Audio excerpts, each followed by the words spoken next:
O Anime Recaps Tagalog, mapapawaw ka sa sarap.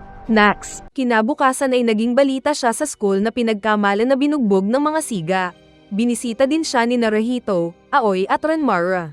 At nang malaman nilang ayos na si Umataro ay sinabi ni Renmara na umalis na sila para magpahinga si Umataro. Pero sa labas ay biglang niyakap ng bakla si Rahito at sinabing mag-ingat ito pag uwi at isara ang pinto.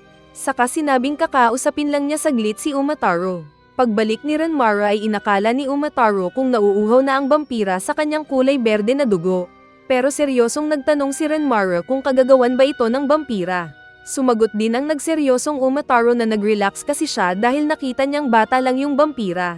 Sinabi nitong madami daw hunters ang naging biktima at target ng mga vampira.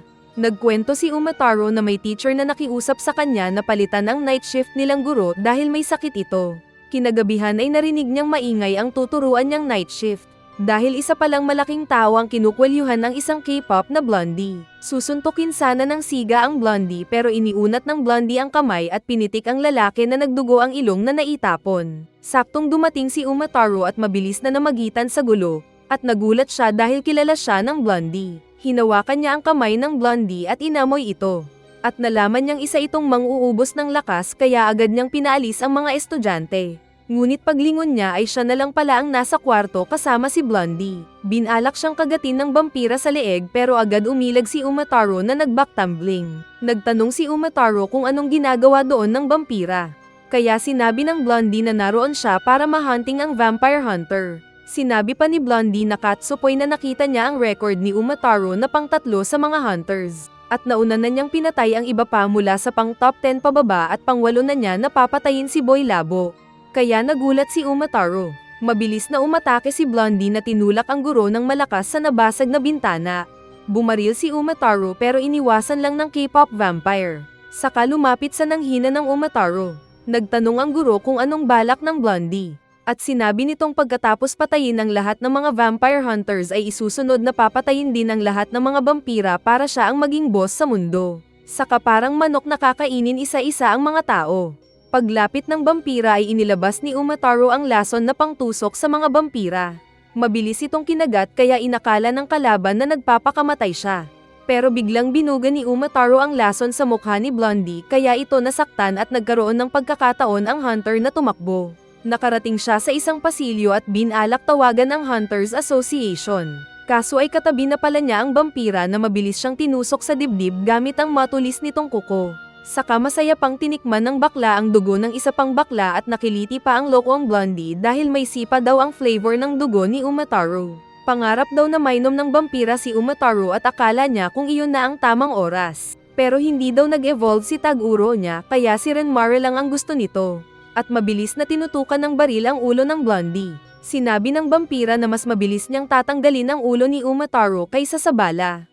At naisip nga ito ng hunter kaya mabilis niyang binaril ang bell ng paaralan. Dahil sa lakas ng bell ay nasaktan ang tenga ng baklang Blondie na kinakalmat ang hangin dahil hindi makita si Umataro. At nagkaroon ng pagkakataon si Umataro na tumakbo sa labas ng bintana. Pero nakita ni Blondie ang litrato ni Renmara sa cellphone ni Umataro kaya ito nakangiti. Nang matapos marinig ng bida ang lahat ay nagpaalam din ito. Aalis na sana siya pero sinabi ni Umataro na pakisilip muna ni Renmara si Ken dahil nang marinig nitong nabuli si Renmara ay pumasok ito sa panggabi para bugbugin kung sino ang siga doon. Pero sinabi ni Renmara na wala siyang pakialam sa kahit sinong tao basta ang mahalaga ay nasa kanya si Rahito. Kaya sinabi ni Umataro na kung malayang nakapasok sa paaralan si Blondie ay pwede din niyang kainin si Rahito kapag nagkaklase sila.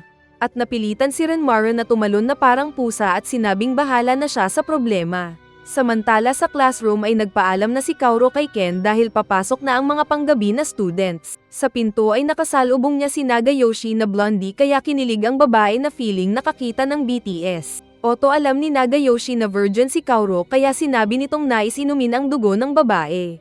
Ngunit mabilis nakialam si Ken na sinipa si Nagayoshi sabay sabi na ito siguro ang nangbuli kay Umataro. Kaya naman masaya si Nagayoshi dahil bad mood daw siya at agad na dinaluhong si Ken patungo sa isang sulok.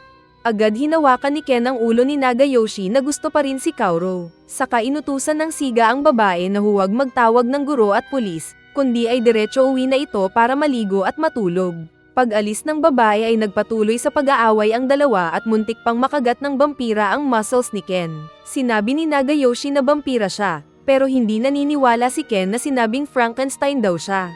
Sumuntok-suntok si Ken ng marami na easy lang na iniiwasan ni Nagayoshi na sinabing nais maglaro ng volleyball. Saka walang hirap na tinapon si Ken pataas at pagbagsak ay ginawang parang bola ng volleyball ang mukha. Kaya kawawa si Ken na bumagsak sa sahig. Sa labas ay nag-aalala si Kaoru at naisip kung ayos lang kaya si Ken. Sa kanya napansin ng anino na mabilis siyang dinaanan. Sa classroom ay wala nang kaya si Ken na lumaban pero maingay pa rin ang bunganga nitong nang aasar. Kaya nainis si Nagayoshi na nais siyang kagatin. Pero dumating si Renmaro na nakialam kaya napa-atras ang blondie. Masaya si Ken na naroon ang boss saka din nawalan ng malay. Kahit may barrier ay pilit na high nila ni Renmara ang walang malay na Ken palabas ng bintana kaya nagulat si Nagayoshi at sinabi ng bida na maglaban sila sa rooftop. Bumalik si Kaoru at nakita si Renmara na hawak si Ken. At nasabi ni Renmara na sakto ang oras ng pagdating ni Kaoru. Nasaktan ang kamay ni Renmara na naging itim. Kaya nag-finger siya ng nosebleed ni Ken at tinikman ito. Dahil virgin ay napawaw sa sarap ang bakla saka din naghilom ang kamay. Kaya napagtanto ni Kaoru na totoo nga na vampira si Renmara. Tinignan ni Renmara ang litrato ni Rahito at sinabi kay Kaoru na pakisabi sa binabantayan nitong pagkain na iniisip siyang palagi ni Renmara. Saka din agad na tumalon ng mataas si Renmara para puntahan sa rooftop ang naghihintay na Nagayoshi. Nagkabatian ang dalawa. Sinabi ni Nagayoshi na umalis muna si Renmara dahil siya ang last boss na gusto niyang makalaban. Pero sinabi ni Renmara na hindi pwede. Magkapatid daw pala ang dalawa. Saka din ipinakita ang backstory ni Nagayoshi. Isa daw pala itong warlord noong panahon ng mga samurai. Kahit noong 13 anyos pa lang siya ay lumalaban na siya sa battlefield. Nalaman ni Nagayoshi na tumanda daw ang itsura ni Renmara, at dahil ito sa pag-inom na lang ng bida sa dugo ng mga kriminal. Sinabi ni Renmara na kung balak lang ni Nagayoshi na patayin ang lahat ng mga vampire hunters ay hayaan na niya si Umataro sa kanya at umalis na ito. Pero hindi daw pwede dahil may mahalagang bagay na kinuha si Renmara sa kanya. Sabay tanggal ng damit at umatake sa knucklemat na bida. Galit ito dahil daw hinayaang mamatay ni Renmara ang master nilang si Nobunaga. Nag-report ang isang tao ni Nagayoshi noon na pinatay daw ni Renmara si Nobunaga.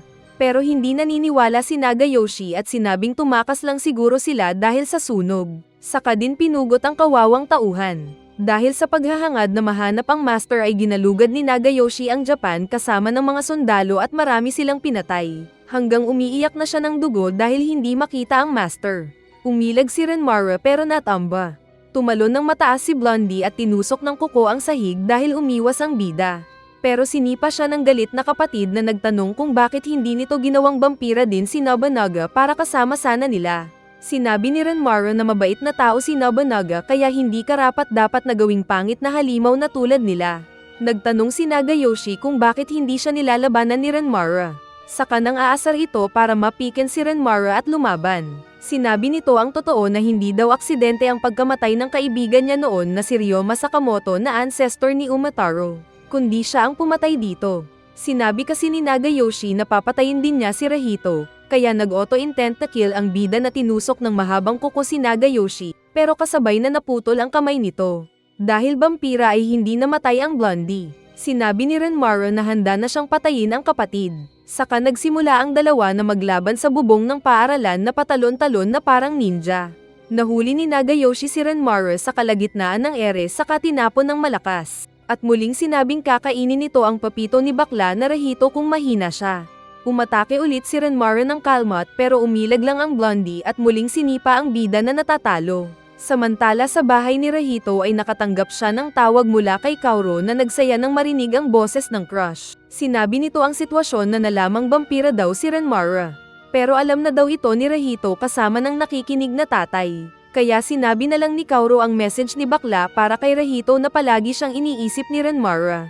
Hindi masabi-sabi ni Kaoru na nakikipaglaban si Renmara. Pero sinabi nitong sasabihin din kay Renmara ang sinabi ni Rahito na iniisip din palagi ng bata ang baklang vampira. Naghahanap ng pwedeng gamiting armas si Kaoru. Pero sa rooftop ay ipinakitang muling natanggal ang isa pang kamay ni Renmara. Naalala niya noong bata pa si Rahito kung saan nag-pinky promise silang magiging magkasama habang buhay. Sinakal siya ni Nagayoshi at sinabing mamatay na ito. Ngunit sinabi ng bida na ayaw na daw mamatay dahil naririnig nito ang boses ni Rahito na nagbibigay lakas sa kanya para magpatuloy mabuhay. Napangisi lang si Nagayoshi na tinaas na ang kamay at bumigwas para patayin ang kapwa vampira. Ngunit lumipad ang dalawang kamay ni Renmaro na pinigilan ang kamay ni Nagayoshi sa bayhati ng katawan nito kaya natamba ang natalong Nagayoshi. Naiinis si Nagayoshi na sinabing pugutan na siya ni Renmaro dahil kung hindi ay babalik ito at papatayin si bakla. Pero ipinaliwanag ni Renmaro na may bago na siyang armas laban kay Nagayoshi at ito ay ang pag-ibig niya kay Rahito. Kaya naman napanganga si Nagayoshi. Sinabi ni Renmaro na kahit matagal ng panahon nang maramdaman niya ang pag-ibig kay Nobunaga ay naaalala pa rin niya ang feeling. At hanggang hindi ito alam ni Nagayoshi ay wala siyang pag-asa manalo kay Renmaro. Dumating si Kaoru na nagulat nang makita ang kalahating katawan ni Nagayoshi. Naisip ni Nagayoshi na inumin ang dugo ni Kaoru para daw lumakas at ituloy ang laban. Natakot si Kaoru na gumawa ng cross gamit ang hawak na panglinis ng kuko kaya inakala ni Renmaro na wala itong epekto. Pero biglang naduwal si Nagayoshi nang makita ang cross. Sinabi ng blondie na time out muna kaya inalis ni Kaoru ang cross. Kaya muling masaya ang traidor na aatake sana. Pero natigil ulit nang gumawa ng cross ang babae. At paulit-ulit lang nila itong ginawa hanggang matalo ang blondie. Muling nabuo ang katawan ni Nagayoshi na ipinaliwanag na naging tumalab daw ang cross sa kanya buhat nang mabasa niya ang pinagbabawal na libro. Akala ni Renmaro kung isa itong libro ng Vampire Hunter. Pero sinabi ni Nagayoshi na ito lang pala yung nakasulat sa Wikipedia. Kaya napanganga pareho sina Kaoru at Renmaro sa katangahan ng kaharap.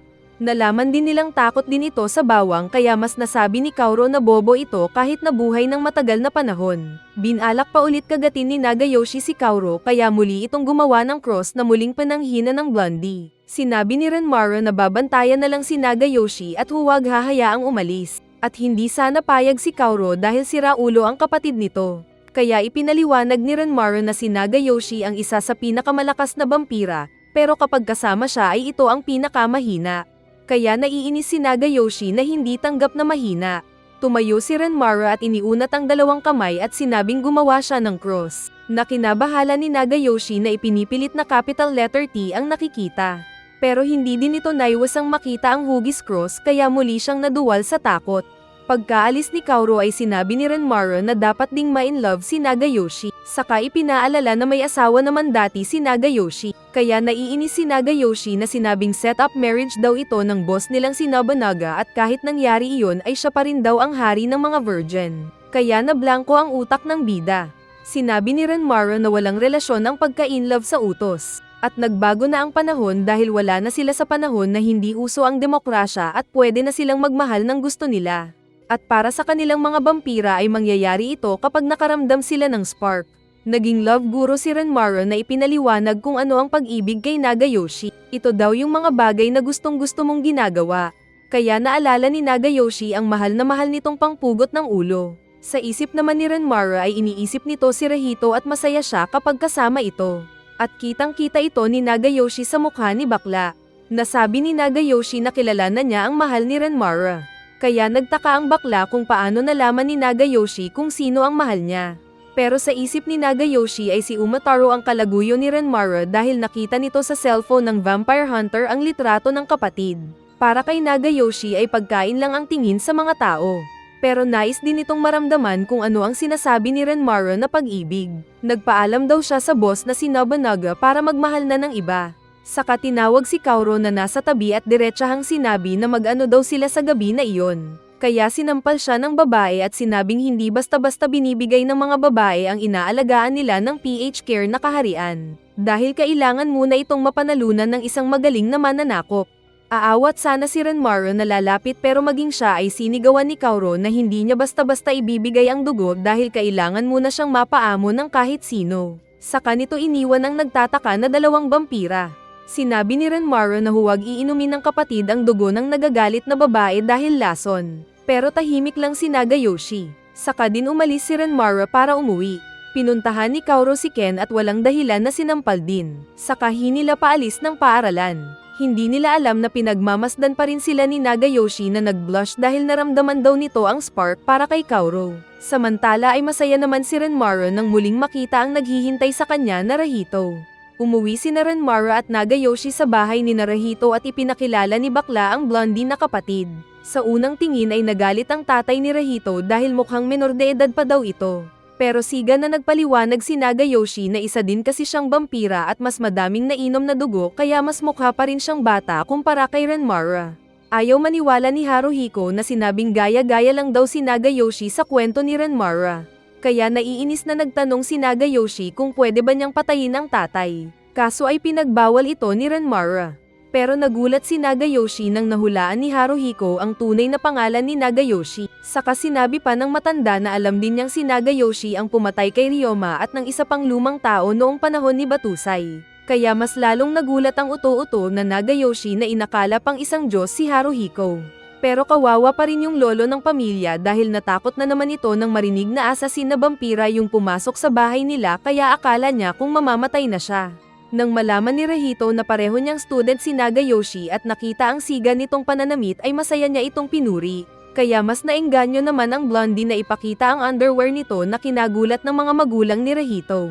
Inakala nilang rebelde na bata ang kaharap at pag-alit na sinabi ni Haruhiko na tawagin nito ang mga magulang. Sumagot si Nagayoshi na matagal nang patay ang mga magulang niya noong 13 anyos pa lang siya.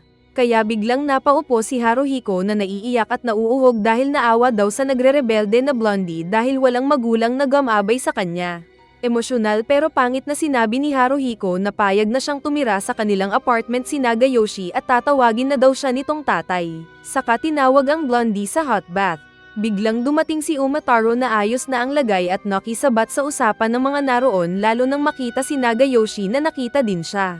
Pero ayaw siyang kausapin ni Haruhiko. Sa paliligo ay nag-uusap gamit ang utak ang dalawang vampira.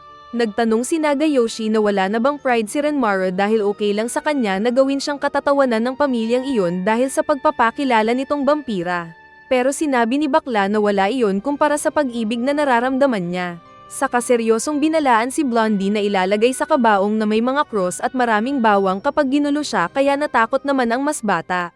Nakita ni Naruhito na may sugat si Umataro kaya nagtanong. Kaya sinabi na lang ni Umataro na naaksidente siya. Saka tinignan ng masama ni Renmara si Nagayoshi para tumahimik. Sa isip ni Nagayoshi ay sina Renmara at Umataro ang magkalaguyo dahil sa nakita niyang litrato ni Renmara sa cellphone ni Umataro. Nagtanong si Nagayoshi kung anong pangalan ni Kaoru na kina-interessen niya. At saka pa ito nag-blush at inimagine ang kinaspark nitong babae. Napahanga ulit si Naruhito sa diretsahang pag-amin ni Nagayoshi na gusto niya si Kaoru. Napatanong si Nagayoshi kung na-inlove na rin ba si Naruhito. Nahihiyang sumagot ng oo si Naruhito. Pero naging masaya ito nang sabihin ni Nagayoshi na tuturuan niya ito kung paano manligaw. Saka ipinaliwanag pa ni Nagayoshi na habang in love si Naruhito ay sulitin nito ang pagkakataon na maabot ang rurok ng kaligayahan dahil nag-e-expire din ito. Nagtanong si Nagayoshi kung anong pangalan niya. Kaya sinabi ni Naruhito na siya ang nakababatang kapatid ni Renmara. Pero naiinis ito na sinabing kuya siya ni Bakla. At dahil inakala ni Naruhito na malungkot lang ito ay nagpaubaya na lang siyang pumayag. Saka tinawag na siya ni Nagayoshi na matulog sila sa iisang kwarto at umalis silang dalawa ng hot bath. Sa isip ni Nagayoshi ay nais niyang masolo ni Renmara si Umataro para sa love story nila. Pero sa isip naman ni Umataro ay hinuha niyang may binabalak si Nagayoshi kay Naruhito. Pero sinabi ni Renmara na ayos na ang kapatid niya dahil naka-move on na siya sa pinaglalaban dati na Nobunaga. Sinabi ni Umataro na kahit ayos na ang dalawang vampira ay marami pang ibang masasama. Kaya sinabihan siya ni Renmara na panay mga mahihina at bago na vampira pa lang ang nakalaban ni Umataro. Pero kapag may makasalubong siyang kasing lakas ni Nagayoshi o ng mga original na vampira ay tumakbo na siya agad dahil siguradong matitigok siya. Ito daw yung klase ng vampira na kumagit sa kanya.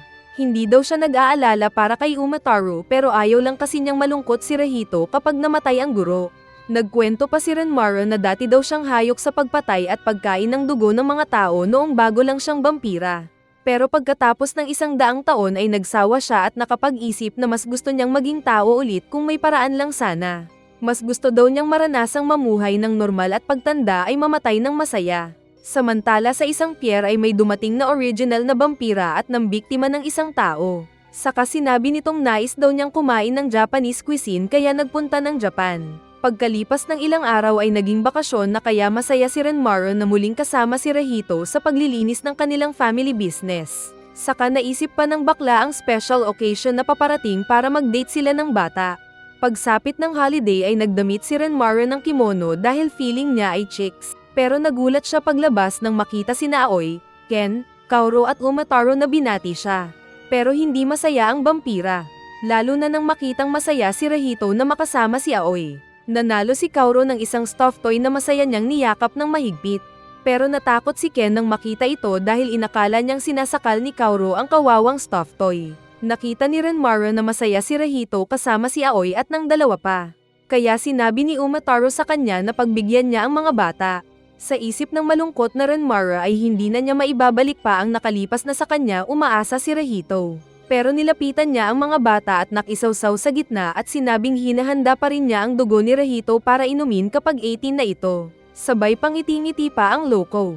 May plano na pala siya at sinimulan ito sa pagkindat kay Kaoru. Kaya naman pinuntahan agad ni Renmara si Aoi na inakbayan kaya nag-blush ang babae sa kanya. Samantalang hinila naman ng pasimple sa saya na Kaoru ang kamay ni Rahito para masolo niya ito at may layo kay Aoi. Kaya nagtataka sina Ken at Umataro kung saan napunta ang kanilang mga kasama. Pero masaya naman silang kumakain ng may chocolate flavor na saging. Akala pa rin ni Renmara na si Rahito ang gustong makasama ni Aoi. Pero sa isip pala ni Aoi ay masayang-masaya ito na kasama si Renmara na sumasali sa mga palaro sa piyesta na iyon. Habang naglalakad naman sina Kaoru at Rahito ay tumigil saglit ang babae. Kaya nagkaroon ng pagkakataon si Nagayoshi na bigyan ng stuffed toy si Kaoru. Nagulat ang babae pero mas napareact nang makitang nag-blush si Nagayoshi. Agad ding umalis si Nagayoshi pero sa isip ay nais maangkin ang babae balang araw. Nasira ang tsinelas ni Aoi. Kaya walang maisip na paraan si Renmara kundi buhatin na lang ang babae. Kaya naman sobra ang saya ni Aoi habang nasa likod ng crush na bakla. Samantala ay naging masaya din naman si Rahito dahil nakasalubong nila ang kagrupo ni Kaoru at kumain sila ng maraming noodles. Napagod daw si Renmara sa pamamasyal. Pero masaya siya nang makita ang dumating din na Rahito. Lalo na nang may dala itong sparklers. Masaya ang bakla dahil hindi daw siya nakalimutan ng mahal niyang bata. Samantala ay masaya din sina Aoi at Kaoru na nasa kani-kanilang mga kama dahil sa experience nila ng gabi na iyon. Sa kabilang banda naman ay nag-inuman sina Umataro at Ken at natatalo si Umataro. Naglaro ng spark sina Rahito at Renmara. At nang maubos na ang sparkler ay naamoy ni Renmara ang pagka-virgin ni Rahito. Kaya nais na sana nitong kagatin ang virgin boy. Pero biglang pumutok ang unang fireworks kaya napigilan ang balak ng bakla. Saka tumayo na si Rahito para manood na tinawag si Renmara. At natapos ang series.